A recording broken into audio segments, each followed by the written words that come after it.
So hello everyone, welcome back to another video. তো কথা হলো কিছু লেটেস্ট আপডেটস নিয়ে। তো প্রথম যে আপডেটটা নিয়ে কথা বলবো সেটা হচ্ছে সিদ্ধার্থ আনন্দ। সে রিসেন্ট টাইমে ইন্টারভিউতে জানিয়েছে যে ঋত্বিক রোশনের আফটার ওয়ার 2 সে ক্রিস 4 নিয়েই আসবে এবং ক্রিস 4-এতে অ্যাজ এ অ্যাসিস্ট্যান্ট ডিরেক্টর হিসাবে সিদ্ধার্থ আনন্দকে দেখতে পাবো। এবং এই ছবির মেন যে পরিচালক থাকবে সে হচ্ছে অগ্নিপথের ডিরেক্টর যিনি ছিলেন সে।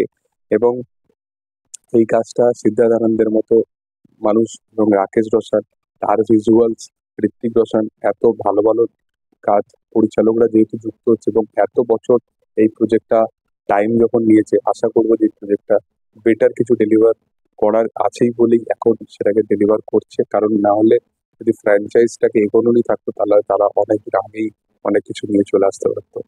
পরবর্তী যদি আপডেট নিয়ে কথা বলি, তো পুষ্পা 2 বাংলা ভার্সানে রিলিজ করছে, এটা আমরা সবাই জানি। তো এই ছবিটা যে বাংলা ভার্সানে ডাব করেছে সেটা তার নাম হচ্ছে গম্ভীরা ভট্টাচার্য, যে হুপ্পা বলে রিসেন্ট টাইমে মোশাররফ করিমের ছবি ছিল হুপ্পা, সেই ছবিতে সে কাজ করেছিল এবং দারুণ পারফরমেন্স করেছিল। তো তাকে এই ছবিতে আল্লু অর্জুনের ভয়েস দিতে দেখা যাবে, গম্ভীরা ভট্টাচার্যকে। তো ভয়েসটা তো ইকুয়ালি ব্যাপক লাগছে এবং বাংলার যে মেকিংটা করেছে সেটা অ্যাকচুয়ালি খুব দারুণ গতিতেই ডেলিভার করেছে, সেটা আমরা বাংলা ভার্সনটা দেখেই বুঝতে পারি।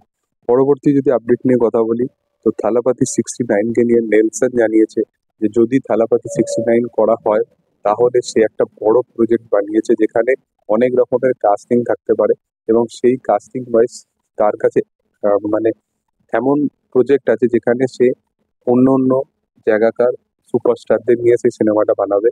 এবং এই সুপারস্টার বেসডে যাদের কাস্টিং এর নাম উঠে এসেছে সেটা হচ্ছে মামুতি এবং শাহরুখ খান এবং থালাপতি বিজয়। তো বিশাল বড় বড় ধাপ থালাপতি 69 যদি কোনোদিনও হতে হতে চায় এবং এরা সবাই যদি একসাথে আসতে চায় তাহলে হয়তো এই কাজটা হতে পারে।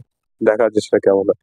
থাগ লাইফ বলে কামাল হাসানের ছবিটা, সেই ছবিটাতে কাস্টিং সম্বন্ধে জানা গেছে। তো সেই ছবিটাতে পঙ্কজ ত্রিপাঠী, আলি ফেজাল, দুলকার সালমান, এরকম কাস্টিং লেভেলের কাস্টিং এই ছবিটাতে থাকতে চলেছে। তো এটা একটা বিশাল ব্যাপার। কারণ থাগ লাইফ ছবিটা বিশাল বাজও আছে, কামাল হাসানের ছবি, মানে আমার ভরসাও আছে। তো দেখার যে সেটা কেমন হয়।